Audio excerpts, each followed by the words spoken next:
Welcome back my dear friends. कैसे हैं आप सब लोग? आई होप कि आपकी स्टडीज़ अच्छी चल रही होंगी, ना सिर्फ इनकम टैक्स की, बाकी अदर सब्जेक्ट्स की भी।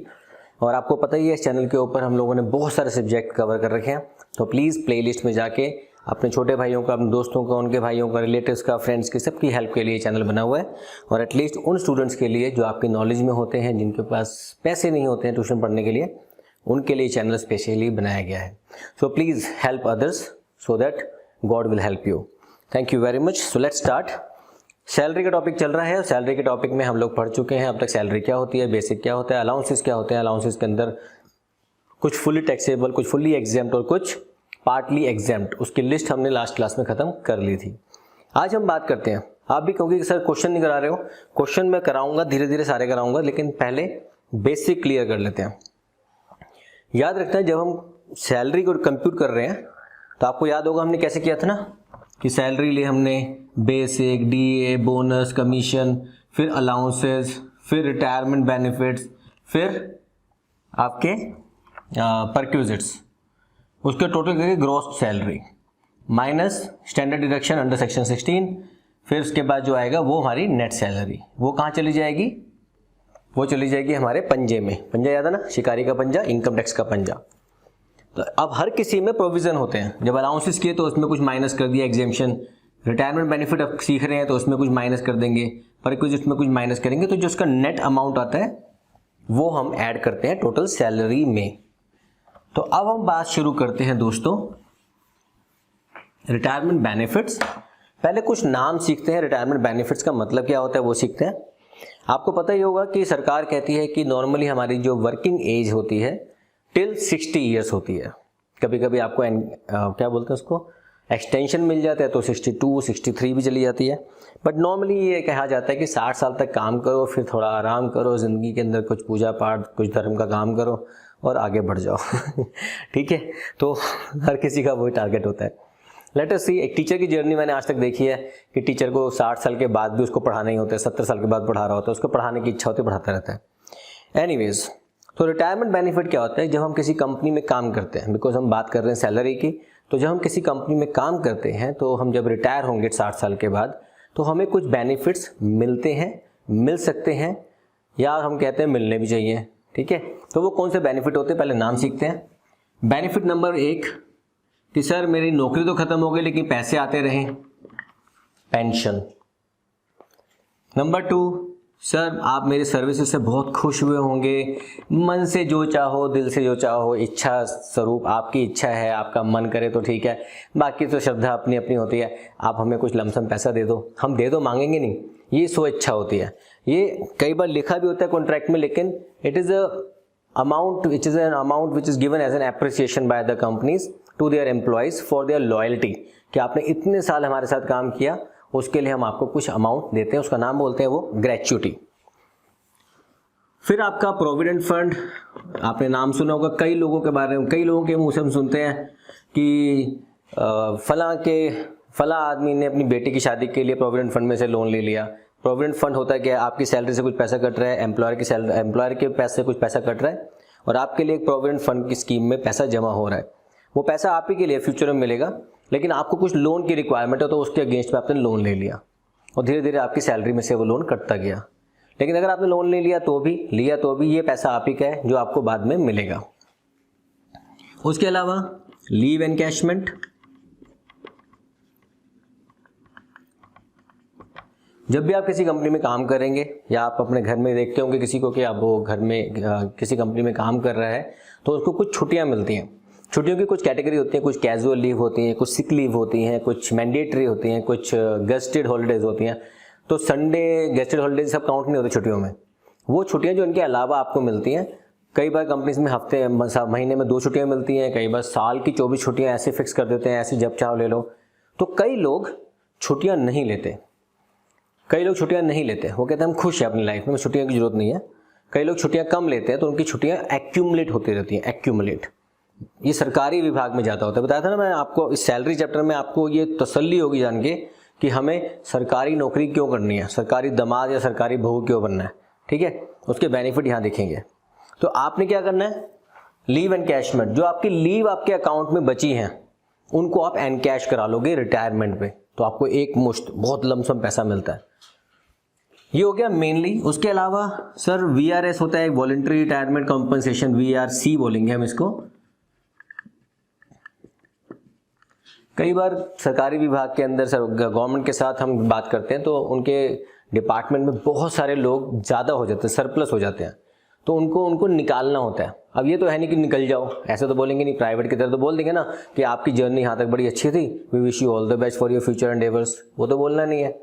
सरकारी विभाग के अंदर हम ऑप्शन निकालते हैं कि जो लोग भी चाहते हैं VRS ले लो, वॉलंटरी रिटायरमेंट ले लो, आप आ जाओ, हम लिख के दो कि हम छोड़ रहे हैं, तो आपको कुछ बेनिफिट मिलेंगे, टिल एंड सैलरी मिल जाएगी, आप बस जाओ छोड़ के, हमारे पास जगह नहीं है आपको रखने की, आप जाओ बस। लेकिन वॉलंटरी रिटायरमेंट वालों को पेंशन मिलती रहेगी, हाँ मिलेगी, ग्रेचुइटी हाँ मिलेगी, सब कुछ मिलता है, लेकिन एक स्पेशल कॉम्पनसेशन मिलता है उस समय, उसका नाम होता है वॉलंटरी रिटायरमेंट कॉम्पनसेशन। मोटा मोटा अगर बात करें तो ये अगर 5 आप दिमाग में रखेंगे आपके पास, तो ये हमारे पास रिटायरमेंट के बेनिफिट्स हैं। अब इसमें से भी जब पैसा मिलता है हमको सारा का सारा, तो आपने क्या करना है, वही माइनस प्रोविजन, माइनस फिर से प्रोविजन, माइनस फिर से प्रोविजन, माइनस फिर से प्रोविजन, माइनस फिर से प्रोविजन, जो बचेगा उसके बाद वो आपका टैक्सेबल हो जाता है। ठीक है, यहां तक कहानी क्लियर है। सपोज कि हमारे रिटायरमेंट बेनिफिट कौन से होते हैं, ये सब सैलरी का पार्ट कब बनेंगे, जब आप रिटायर हो रहे हैं। अगर किसी ऐसे एम्प्लॉय का आपको केस मिल गया क्वेश्चन के अंदर जो रिटायर हो गया, he is retired on this date, तो उसके इसमें ये सब चीजें काउंट की जाती हैं। तो let us take one by one. सबसे पहले बात करते हैं पेंशन की। अरे सॉरी, मैंने मिटा दिया, 5 4 3 2 1 नहीं किया। आई होप कि आप पीछे जाके उतार लोगे इसको। पेंशन,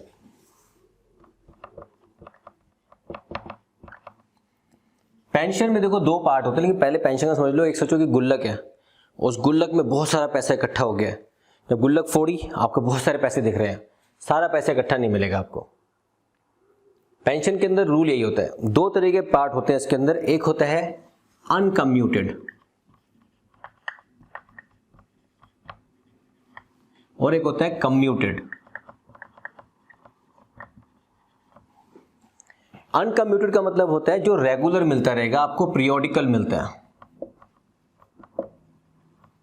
कई लोग पेंशन मंथली बांध लेते हैं, कई लोग पेंशन क्वार्टरली लेते हैं, कई लोग 6 मंथ में लेते हैं, कई लोग साल की एक बार में लेते हैं। नॉर्मली लोग पेंशन मंथली ही प्रेफर करते हैं ताकि हर महीने अकाउंट में कुछ पैसा आता रहे। तो ये तो चाहे कोई भी क्यों ना हो, चाहे सरकारी हो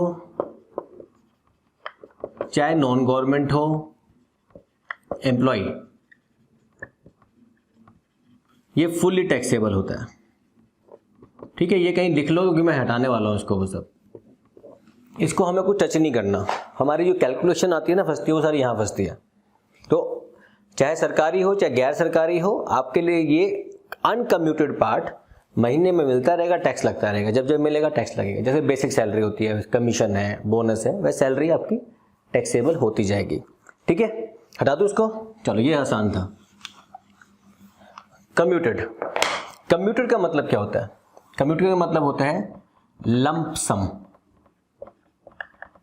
हिंदी में बोलते हो एक मुश्त, एक मुश्त में पैसा सारा का सारा मिल गया।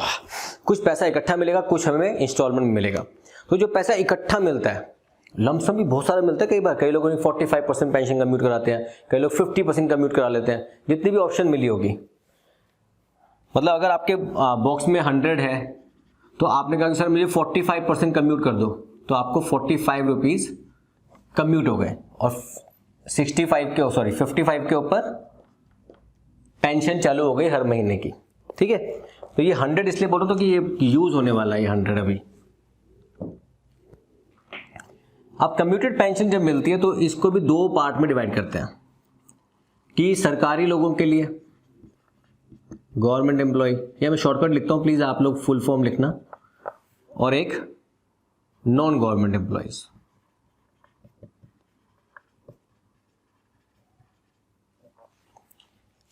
तो फंडामेंटली सरकारी जमात होने का या सरकारी बहू होने का बड़ा फायदा मिलेगा। देखो, अगर आप गवर्नमेंट एम्प्लॉय थे रिटायरमेंट के टाइम, तो जितना भी आपको एक मुश्त पैसा मिला होगा, भले वो 1 करोड़ रुपए क्यों ना हो, वो फुल्ली एग्जैम्प्ट है। इस पे आपको कोई टैक्स नहीं देना सरकार को, क्योंकि ये सरकारी विभाग से आप रिटायर हुए हो, आपको इस पे 1 रुपए का भी टैक्स नहीं देना। लेकिन अगर आप नॉन गवर्नमेंट एम्प्लॉय थे तो आपके ऊपर लागू होंगी 2 शर्तें, या तो ये या तो वो। और अब इसके अंदर आपको याद क्या रखना है, आपको ये देखना है कि अगर आप गैर सरकारी विभाग में काम करते हो, मतलब प्राइवेट नौकरी कर रहे हो, तो आपको ये देखना है कि क्या आपको रिटायरमेंट के टाइम ग्रेच्युटी भी मिल रही है। ठीक है, अगर ग्रेच्युटी मिली, हाँ, तो फ्लो चार्ट बनता है ना, फ्लो चार्ट, यहां पे क्वेश्चन पूछना है उससे, क्या उसको ग्रेच्युटी मिली है। स्पेलिंग हिंदी में गड़बड़ हो थोड़ा डांटना मत, ठीक है ना। अगर उसको ग्रेच्युटी मिली है, अगर आंसर आया हाँ तो क्या करेंगे, अगर आंसर आया ना तो क्या करेंगे, तो हवन करेंगे, हवन करेंगे, हवन करेंगे, है ना। वो मत करना। चलो, अगर जवाब आया हाँ, अगर ग्रेच्युटी मिलती है, yes he receive gratuity also, तो क्या करेंगे। ग्रेच्युटी नहीं मिली तो क्या करेंगे, अगर ग्रेच्युटी मिलती है तो 1/2, ग्रेच्युटी नहीं मिली तो 1/3। क्या 1/2 1/3 लगा रखा है, क्या कर क्या रहे हो, चाहते कहना क्या चाहते हो भाई, है ना। तो 1/2 of full value of pension, ये हम काट देंगे टोटल कम्यूटेड वैल्यू से। मतलब कैसे करेंगे, टोटल जितना भी कम्यूटेड वैल्यू मिली होगी ना आपको, सपोज कम्यूटेड मिली आपको 10 लाख, तो माइनस ये वाला हिस्सा जो निकलेगा, ये 1/2 और 1/3 जो भी निकलेगा, यहां से माइनस कर देंगे इसका। प्लीज यहां पे कई स्टूडेंट गलती करते हैं, वो सीधा इस वैल्यू का 1/2 निकाल देते हैं। नहीं नहीं नहीं नहीं, हमें वो 100 का 45 दिया हुआ है। ये जो 10 लाख है ना, या 1 लाख है, ये उस 100 का 45% है, उस 100 का 55% है, हमें 100 निकालना है। वो अभी क्वेश्चन करके दिखाता हूं आपको मैं, इसका क्वेश्चन मैं कराऊंगा छोटा सा। लेकिन अगर आपको ग्रेच्युटी नहीं मिलती तो आपको 1/3 into full value of pension, ये आपको डिडक्शन मिल जाएगी। ठीक है, एक छोटा सा क्वेश्चन दिखाता हूं करके, ठीक है। एक एग्जाम्पल गिवन है, ये वाली बुक आपको पता है कहां से मिलेगी, जिसमें पढ़ाता हूं मैं, ये सीए इंटरमीडिएट की बुक्स होती हैं। और आपको जाना कहां पे, मेरी वेबसाइट है nitingoyalclasses.com, उसमें डाउनलोड्स पे जाओगे, उसमें फ्री हैंड आउट है। आई रिपीट, nitingoyalclasses.com, उसमें डाउनलोड में फ्री हैंड आउट, पेड वाले अलग है लेकिन इनकम टैक्स के नहीं है उसमें। तो फ्री हैंड आउट्स के अंदर जाओगे तो DU CS intermediate, CA intermediate लिखा होगा, तो CA इंटरमीडिएट पे क्लिक करना, उसमें टैक्सेशन सेलेक्ट करना, उसके स्टडी मटेरियल पे जाना और सैलरी चैप्टर को डाउनलोड कर लेना, वहां से है। उसका एग्जांपल नंबर 10 है। ये कहता है, suppose a person is entitled to receive a pension of 10,000 per month for the rest of his life, जब तक जियोगे पेंशन साथ चलेगी। He may commute 1/4 that is 25% of amount and get a lump sum of 150,000। तो इसको समझते हैं, ठीक है। He got 25%, या इसको बोलेंगे 1/4 of his pension commuted for ₹150,000। मतलब उसने जब 25% कम्यूट कराया तो उसको लमसम में 1.5 लाख रुपए मिला। तो अगर आपसे मैं सिंपल क्वेश्चन पूछूं, सर इतना तो लॉजिकल क्वेश्चन आप कैसे बातें कर रहे हो, सर हमें नहीं आता होगा, सब आता है आपको। अगर मैं बोलता हूं कि आपने 25% जो निकाला वो 1,50,000 है, तो पूरा कितना होगा, 100% कितना होगा। तो सिंपल सा फंडा है ना, 25% of x is equal to 150,000। मतलब ऐसे करोगे तो 25% ऑफ x निकालते थे ना, अब यहां x की जगह लिख दो total, is equal to 150,000। So therefore total will be equal to 150,000 multiply 100 upon 25, ये तो होगा ना, तो कितना हो जाएगा 6 लाख, 25 6 150, तो 6 लाख रुपए हो जाएगा हमारे पास वैल्यू। तो 6 लाख रुपए हो गई टोटल वैल्यू, बस वो यहां डाल दो, ये 6 लाख यहां लिख दो बस। गलती से भी 1.5 लाख मत लिख देना। अब इस 6 लाख का जो भी आएगा वो यहां से माइनस हो जाएगा, जो 6 लाख का यहां पे आएगा उसमें से माइनस हो जाएगा, तो वो बाकी जो बचेगा वो टैक्सेबल होगा। तो वो कहते हैं after commutation his pension will be now this, exemption छोड़ देते हैं। क्वेश्चन कहां गया, एक और क्वेश्चन चाहिए यार, question question question question question की जगह एग्जाम्पल देख लिया मैंने गलती से। हाँ, अब क्वेश्चन पढ़ रहा हूं मैं, फिर से बोल रहा हूं, ये बुक चाहिए तो प्लीज वहां जाके देख लेना। इलस्ट्रेशन नंबर 3 है, mister Sagar who retired on 1 October 2021 is receiving 5000 per month age pension. ये तो हमेशा टैक्सेबल होगी, जब से रिटायर हुआ तब से 31 मार्च तक। On 1 February 2022 he commuted 60% of his pension and received 3 lakh रुपए। तो 3 लाख कितना है 60%, तो 100% कितना हो जाएगा 3 लाख मल्टीप्लाई 100/60 करके दिखाना पड़ेगा ना, है ना। शक्ल देख रहे होंगे मेरी यहाँ बैठ के कि सर दिखा दो दोबारा करके दिखा दो। ये लो भैया, मानोगे नहीं ना। चलो पहले यहां से हटाते हैं। उसको कितना पैसा मिला, उसको पैसा मिला 3 लाख रुपए, तो ये 3 लाख रुपए आपने लिख दिए यहां पे। अब आपने कहा कि 60% कम्यूट करा के मिला 3 लाख, टोटल कितना हो जाएगा, थोड़ा पेन गड़बड़ चल रहा है शायद, अभी चेंज करते हैं। 100/60, तो ये टोटल हो जाएगा 5 लाख रुपए। अब क्वेश्चन कंटिन्यू करता है। You are required to compute his taxable pension assuming he is a government employee.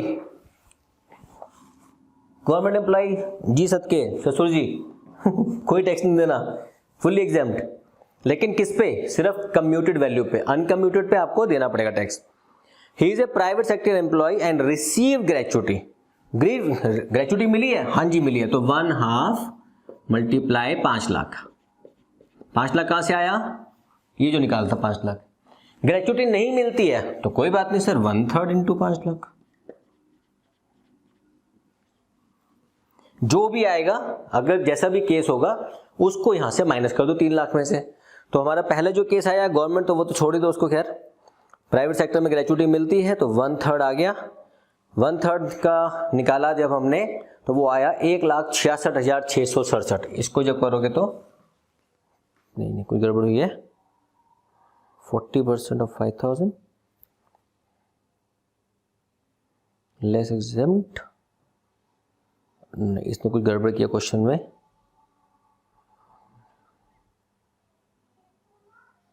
तीन लाख, 6 लाख, हाँ ठीक है ना, ठीक चल रहा है। ही डिड नॉट रिसीव, मिला नहीं मिला, आपने इसका निकाला, जो भी आएगा यहां पे माइनस किया, और जो आएगा वो टैक्सेबल पेंशन हो जाएगी उसकी। ठीक है, जो इलस्ट्रेशन नंबर 3 गिवन है उसको आप अच्छे से कीजिएगा तो आपको अच्छे से समझ आएगा। इलस्ट्रेशन 3 हो गया या उसके आगे की जो इलस्ट्रेशन है इसका 60%, तो यहां पे जो आएगा 2 पंजे 10, तो 1 लाख माइनस हो जाएगा। यहाँ पे आपका जो भी करोगे 3 एकम 3 3 6 18 1 6 6 6 6 7 ऐसे करके। ठीक है, थोड़ा सा गड़बड़ हो गया है मुझसे शायद, एक सेकंड।